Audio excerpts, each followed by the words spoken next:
Hello, welcome back to 1874. It's time for a full-time show with myself, Dan Bardell, flying solo because Jacob is on leave. I think he has his day off. His once-a-week day off is today. Greg's away and Dave Reed is currently on the television, but will be joining me for a match preview for the Arsenal game this afternoon around 1:15, so do watch out for that. But wanted to jump on this morning and just do a quick video/podcast around the game last night. Everton 0, Aston Villa 1. This show is, as always, sponsored by Luke Roper. And if you want to get 20% off everything that Luke have to offer, then use the code TVV20 and you'll get 20% off. Hello, the Bladinator in the chat saying hello to me. Yes, I will be leaning on you all very heavily in this solo show. Just got a few things I want to talk around. A great win for Villa last night. 2025, subtly, good start to the year for Villa. 3 wins in 3 for the football club now. Probably not 3 of the best performances you'll ever see from Aston Villa under Emery, but I do feel like we've become a little bit more resolute in recent weeks, especially last night, which was compounded by keeping a clean sheet, which is excellent news because I think that's only our second ever clean sheet this season in the Premier League. So well done to the defence for repelling Everton last night. Right then, I said on the preview with Dave, I think it was, we did the preview. Hello, Favalar. Sorry, we do read Twitch. Yep, I see everything come through. I think you'll be the only person watching on Twitch, but yes, we do keep an eye on the comments that come in from everywhere. So yes, as I was saying, said pre-game, worst time to face Everton in years. That didn't turn out to be strictly true in the end, but I think Villa made a lot of things in that game a lot easier than they should have been, whilst also making things a little bit tougher at times as well. But you know, coming away with a clean sheet, coming away with a 1-0 win from the last ever visit to Goodison Park, you can't really knock that. And I would have 100% taken that before the game. I think, interestingly, the team was one away really from what I thought it was going to be. I expected Leon Bailey to start on the right-hand side, but he didn't. Villa kind of played in the same way in which they ended the West Ham game on Friday night in the FA Cup, lining up with what I would call 3 number 10s off Ollie Watkins, with the fullbacks providing the width in Luca Dean and Matty Cash. What that enabled Villa to do on the ball was build up from the back. So Boubacar Kamara would go and join Konsa and Mings to form a back 3, a little bit like he did last season for most of the time he was fit. Cash and Luca Dean would provide the width. Obviously, there was no Leon Bailey on the right-hand side. But what I actually thought that did with the wing, but with the fullbacks automatically becoming wing backs, Tielemans kind of also dropped in from the central number 10 position to kind of firm it up next to Onana when Kamara had gone back into a back 3. He had a little bit of kind of license to roam more so than Onana, but I did think he didn't really operate as a traditional number 10 when Villa had the ball. And then that enabled Rodgers and Ramsey to get close to Watkins to come inside because the wing-backs, as I said, were providing the width. And I just felt we looked a little bit more compact defensively, but on the ball, I felt like there was always a passing option. There was always a spare man. And I quite liked that. I liked what I saw. It's good to see us mix it up a little bit, because I think maybe something that you could level at Villa in the first half of the season is that teams maybe figured out how they were going to play, and it had become a little bit predictable. Teams would know how to set up against us. I think this kind of subtle tweak that we've made, Villa always off the ball a 4-4-2, always when they're defending. But I think that on the ball system made it a little bit more difficult to defend against Villa yesterday. And they did create some really nice openings in the first half. Probably should have scored 2 goals as well, which I'm sure we'll come on to.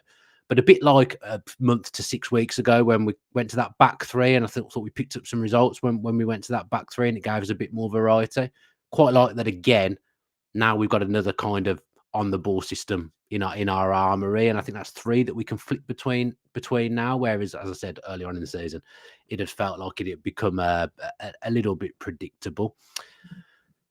I want to talk about the defence. I thought Konsa and Mings were absolutely excellent last night. I thought they both repelled everything that came their way. Really good defensive performance from them. I mean, I've got an image here from AVFC Stat O'Dale. He said Tyrone Mings made more heady clearances than any other player during Everton Aston Villa last night with 6. I mean, it felt like every time Everton had a corner, he was the first contact. He was the one that won the first contacts. And now, had Pau Torres been fit, I still think there's games where you would play Mings, and this would have been one of them. But it was great to see him kind of at his level last night. It was a game that really suited him, and I thought he marshalled Villa's backline really, really well. But Emmy was never in too much trouble in that game. Everton are obviously not the most prolific side in the world, but when they did go direct, when they did put crosses in there and dead balls and set pieces, Mings and Conser did their job. They were really, really good last night.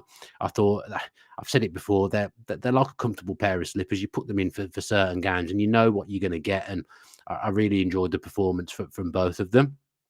In front of them, or sometimes next to them, Boubacar Kamara. What a performance. I mean, he literally must have covered every blade of grass last night, and every action in the game from him, whether it was defensive or offensive, it aided Villa. Rightly picked up as the man of the match by Lucy Ward. He won the award, and we obviously all saw the little video on social media from Onana at the end of the game. An understated character, someone that just gets on with his game. You don't hear much from him, but he's absolutely excellent, and he was comfortably man of the match last night. You look at the numbers here again from AVFC Stato: 86% passing accuracy, 1 chance created, 69 touches, 9 passes into the final third, 100% tackle accuracy, 1 ball cleared off the line, and that was vital at the end of the first half.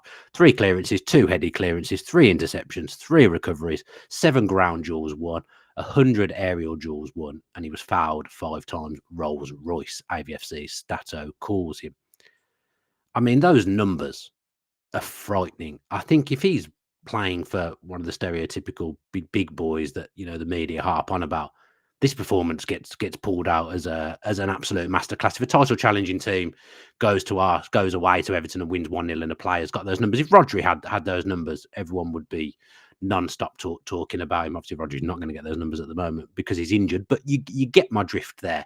Just an excellent performance, and he's so understated on the ball as well, so underrated on the ball. Whether he's breaking up the play and he just calms us down and slows us down when he needs to, or whether he's getting the ball and starting attacks. I think, where was the stat there? 9 passes into the final third from someone who has actually kind of playing as a third centre back at times. I mean, Gig Sharma says here, thank you to Steven Gerrard for Kamara. I mean, we don't thank Steven Gerrard for too much, but we've definitely got to thank him for Boubacar Kamara.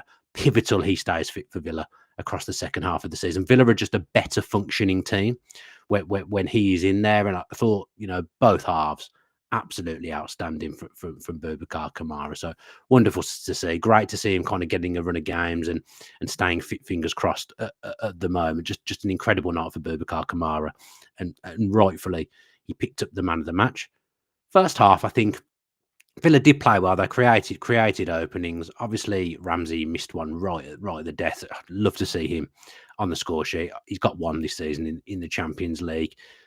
I'm wary of saying it because I feel like I've said it 3 or 4 times, and then he's gone down and got injured again after I've said it. But you feel like he's just kind of getting near to his optimum level. And again, second half of the season, if Villa can just keep Ramsey fit and get him back to the level he was at in Emery's first half of season, he's a hell of a player, and it's almost like a new signing. And I hate kind of putting out that tripe, but it is almost like a new signing because we've been without him for so long now, and just playing close to Watkins, him and Rodgers having that license to move inside and play as narrow 10s from the right or the left in Ramsey's case.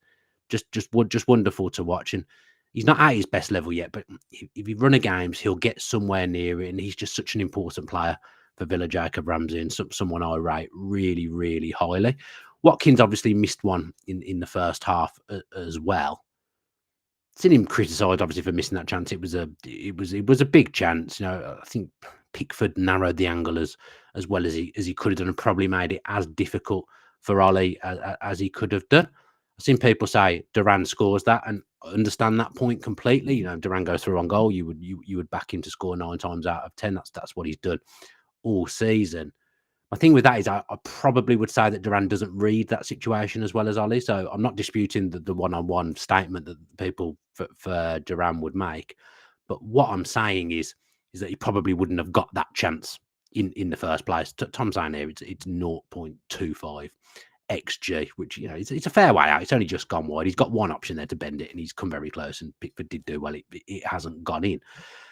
But I don't think Duran reads that situation as quickly as Watkins, and it almost doesn't become a chance like that. Duran's on the pitch. Bear in mind, Duran's left-footed as well, so it's not as easy for him to score on his left foot or try and score with his right. But I think Watkins is unlucky in that instance. I get that this season he's missed more chances than he did last season, and Duran is breathing down his neck, and Duran has felt like has scored nearly every chance that's come his way. But I don't think it's as simple as saying Duran would have scored that, because in my opinion, which people are free to disagree with, I'm not sure that chance happens without Ollie Watkins reading the game as he does. I'm not sure Duran's as on the shoulder of the last defender as Watkins is, as aware that there might be an underhit pass. I don't think he would read that situation at this stage of his development as well as Ollie Watkins did. But it's all irrelevant because he didn't score anyway, and that's the main thing you should do in football: put the ball in the back of the net, which is what people again would say Duran would do.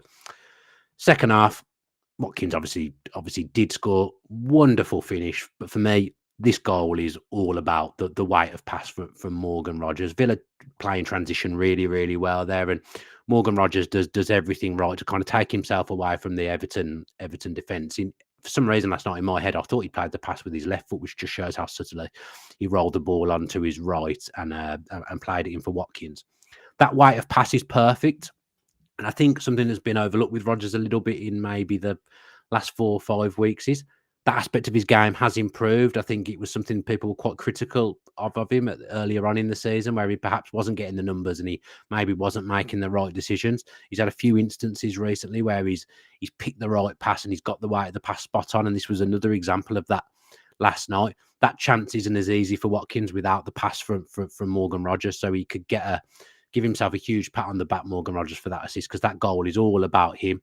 But I'll say as well, it's a good finish from Ollie Watkins. Bear in mind, he's a player that sometimes people say dwells on missed chances. On Ollie Watkins, he could have easily dwelled on that missed chance in the first half, but he didn't, and he tucked that away really nicely on his wrong foot past Jordan Pickford in the second half. And shades of last season, just seeing him celebrate with the away fans, patting the badge, like mouthing stuff to the fans in a positive aspect. That felt more like the Watkins from last season. It's something we haven't seen as much this season. People are James C. and people are right. I've clicked on the wrong thing. People are right to call out. The commentator said no player has missed more big chances than him this season, but he gets himself in so many positions, and his record still stands up this season against most strikers. Probably the aspect for me that's gone downhill a little bit is his lack of assists. Last season in games he wasn't scoring, he was getting assists. Probably that hasn't happened as much this season, but I just hope that goal does him the world of good in the second half of the season. Again, he can really go on a run and get back to the Watkins of last season, because I don't think he's too far away. I think his confidence has dipped this season.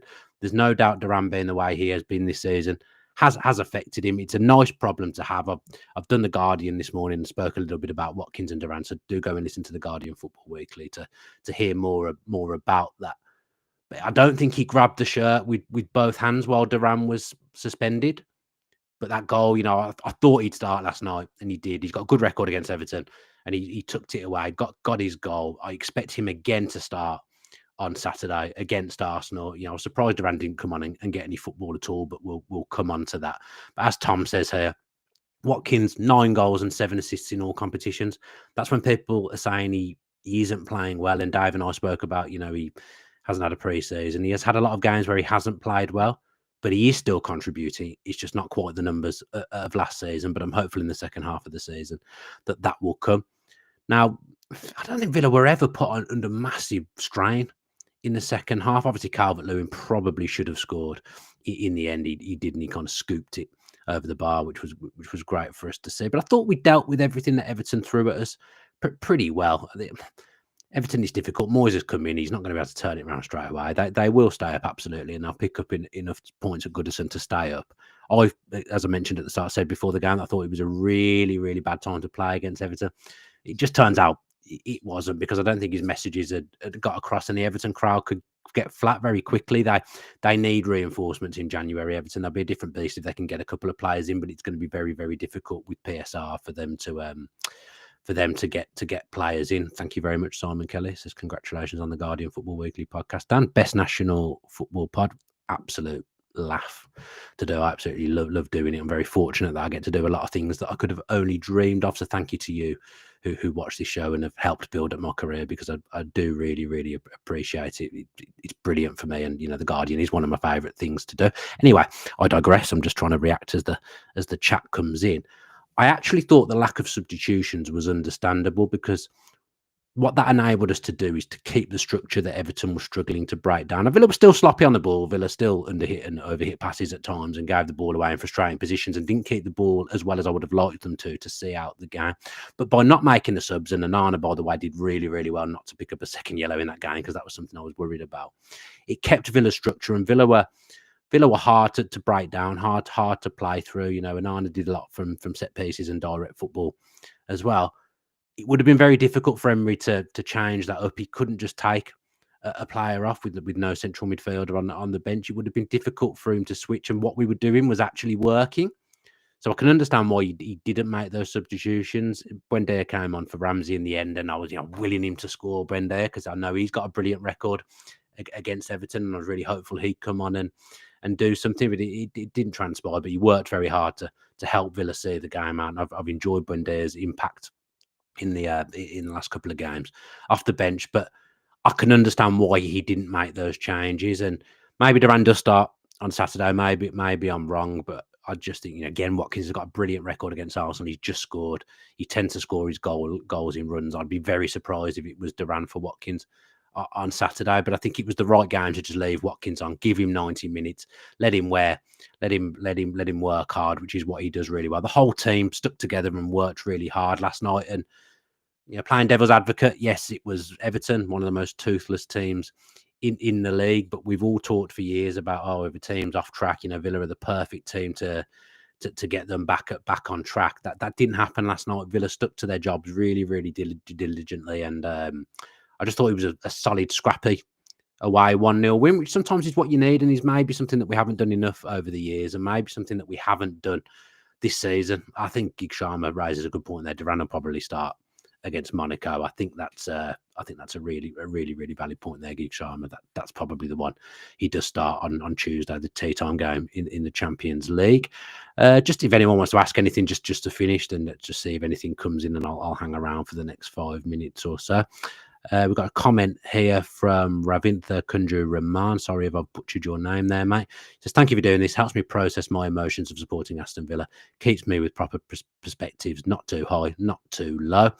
I mean, probably helps me as well. I always have a lot in my head after Villa games. I've said previously, I don't massively enjoy coming on and doing these shows on my own, but sometimes just I feel like I'm having a chat with the people that are watching. There's 500 poor people watching me at the moment. Sometimes just coming on and talking about my feelings, it helps me. It helps me air my feelings as well. I think I've probably been helped this morning having already done a show, so I have already talked about Villa a little bit this morning on the Guardian. Since I've asked for questions, absolutely nobody has said anything in the chat, which is excellent. I mean, I can't imagine that too many people are going to be disagreeing with Kamara as man of the match. If you do, then let me know in the chat. Put some comments in. That would be pretty niche. I can't imagine that anyone thinks Boubacar Kamara wasn't man of the match last night. Cosmix has asked me if I'm excited for Marlon. I am. I think he's going to be a really, really great addition to us. Philogene obviously went last night as well. Probably worth talking about. I've been quite critical of Philogene, and it perhaps is a little bit harsh given that he's a young player. But for the fee Villa paid, how I thought he was at Hull last season, what I thought he would offer Villa, it just hasn't worked out. I caveat that with he's probably not been played in his strongest position, and he was never going to get any rhythm because he was in, out, 20 minutes here, nothing for 2 games, 60 minutes there. Like you don't get rhythm in that way. But Villa have essentially swapped Philogene for Marlon with no transfer fee there, and that's a hell of a bit of business from Monchi, Vidagani, and everyone at the football club. For me, an established Champions League higher level player has come into Aston Villa, and someone who wasn't really offering what we needed, wasn't really that Bailey alternative that we needed. For Villa to have made another profit on him and to have got Marlon in without spending a penny, I think that's going to be really, really good business. And I think the way we play, I mean, to be fair, I did a show on this yesterday with European football expert Kevin Hatchard. So go back and watch that if you haven't watched that already. It's had really good feedback. Kev is one of the most knowledgeable people in the game, especially about European football. I don't know how he has time to work with all the football he must watch. But Kev gives us the lowdown on Daniel Marlon yesterday. Do go back and watch that video or listen to that show on our feed, because it's a brilliant listen from Kev. Billy Biff asks if Marlon will start against Arsenal. Dave and I will do a preview this afternoon around 1:15, so watch out for that. But no, I wouldn't expect him to start. Absolutely no chance he starts that game. But two keepers were back on the bench last night, so Marlon will be on the bench, I would have thought, on Saturday. What else have we got here? Here we go. Kit Farm, who is a Fran, who's a avid watcher of the channel. Thank you very much, Fran. Said squad strength looking very strong for second half of the season compared to last season. Marlon McGinn to come in, and the possible addition of a right back and a centre back. Very hopeful of a strong end to the season. Obviously, we don't know what's going on with Carlos at the moment, but in fact, it's probably pretty clear what's going on with Carlos at the moment. Emery says he's injured. Carlos says on his socials that he's not. It's quite clear that Villa are trying to move him on and get someone in who can play centre back and right back. Feel sorry for him, if I'm going to be perfectly honest, because someone who's always given their all for the club got a really bad injury when he first joined the club, which I think really slowed him down and maybe lost a yard of pace off the back of that, and been tough to recover from. But in the big games, he's always turned up for Villa. He might have had some bad games, but in the big games, he's always been there, always spoke well of the club, spoke about how much he loves playing for the club. People have a go at footballers when they want to leave and whatnot and things like that. And I'm not digging Villa here at all, because the Villa won't be the only club that do this. And obviously the players earn a lot of money. Sometimes as a footballer, you can be treated a little bit badly as well. I'm sure Carlos doesn't want to go. And then, he's been in this position before. You'd think he was in the similar position at the start of the season, really, if you read between the lines. But, you're kind of being forced out, and Carlos is kind of being forced out at the moment. So it does work both ways. When people have a go at footballers and loyalty, it should be a two-way street. And, Villa are entitled almost to do what they want. They're trying to move him on at the moment. I get, Gig Sharma says here he's 31 and on 100k. We need to move him on. I completely understand it from that perspective. But he'll want to be involved at the moment, and he isn't, because Villa are trying to move him on. So I think the kind of respect thing with footballers and football clubs does work. Both ways. Richard Ford saying Arsenal are beatable. Yep. Again, we'll talk about that in the show this afternoon, mate. So watch out for that, Richard. Just finally, then James Woodcock says Onana playing against his old team. Does he need to work on his discipline? Too many early yellow cards leave him walking a tightrope. I think it's hindering him bedding into the team. I think injuries have factored into that as well, and the fact that Villa have got a very strong central midfield department. You got 4 really good players to choose from. I thought he handled that early yellow card really well last night and bounced back from it. I was worried. I mean, the one that the Everton players were trying to get him sent off for is never ever a second yellow. So I think that's okay. But I thought he handled being on a yellow card pretty maturely last night up against his old team as well. And I was quite surprised actually. The Everton fans didn't really give Luca Dean or Onana any stick, which shows you that they were decent servants for the club, and the fans can understand why they left. So I thought Onana did okay last night, did okay against West Ham. I don't think we've seen anywhere near his best yet, but 4 goals in all competitions from Onana without really hitting the ground running. I think it's been a solid start, but there's definitely 2-3 levels for him to go up to. He's 22 years of age. He's early on in his career. He's come for £50 million. There's still a lot to come from him, in my opinion, and we will see it from him in an Aston Villa shirt. Don't think there's any other business, so I'm going to depart now. As I say, there'll be a show this afternoon with myself and Dave Reed previewing the Arsenal game, and watch out for the Guardian Football Weekly, which I am on today, that will be out this afternoon. There's some Villa chat in there as well as looking back on all the Premier League games last night. So watch out for that wherever you get your podcasts, and wherever you're taking in this show. If you can do the things that I say, really help the channel. I've noticed a lot of comments coming in on Spotify. Really appreciate it. Leave a comment on YouTube and subscribe with your post notifications on, and give us 5 stars on Apple Podcasts, and leave us a review on Apple Podcasts, please. They've slowed right down. If you're enjoying the content, if you appreciate the content, then please leave us a review on Apple Podcasts. That stuff really helps. And don't worry, Favela, I haven't forgotten about Twitch. Thank you for watching on Twitch. 1 person on Twitch, 1 person on Facebook. I've no idea what you can do on Twitch to help the channel. I don't know I really have no idea how Twitch works. So do whatever you can, Favela, the only person watching on on Twitch. Do anything that helps us. Thank you, Shane Brown, saying I've done a good job, as I've mentioned before. I don't like doing these on my own. Apologies if it's a little bit of a ramble, but hopefully I've given you some things to think about off the back of the win last night. A great 3 points and a great start to 2025 for Aston Villa Football Club. Have a good rest of your morning. I'll see you around 1:15. Don't hammer us if we're late, please. And as ever, I'll finish with a big, massive up the Villa.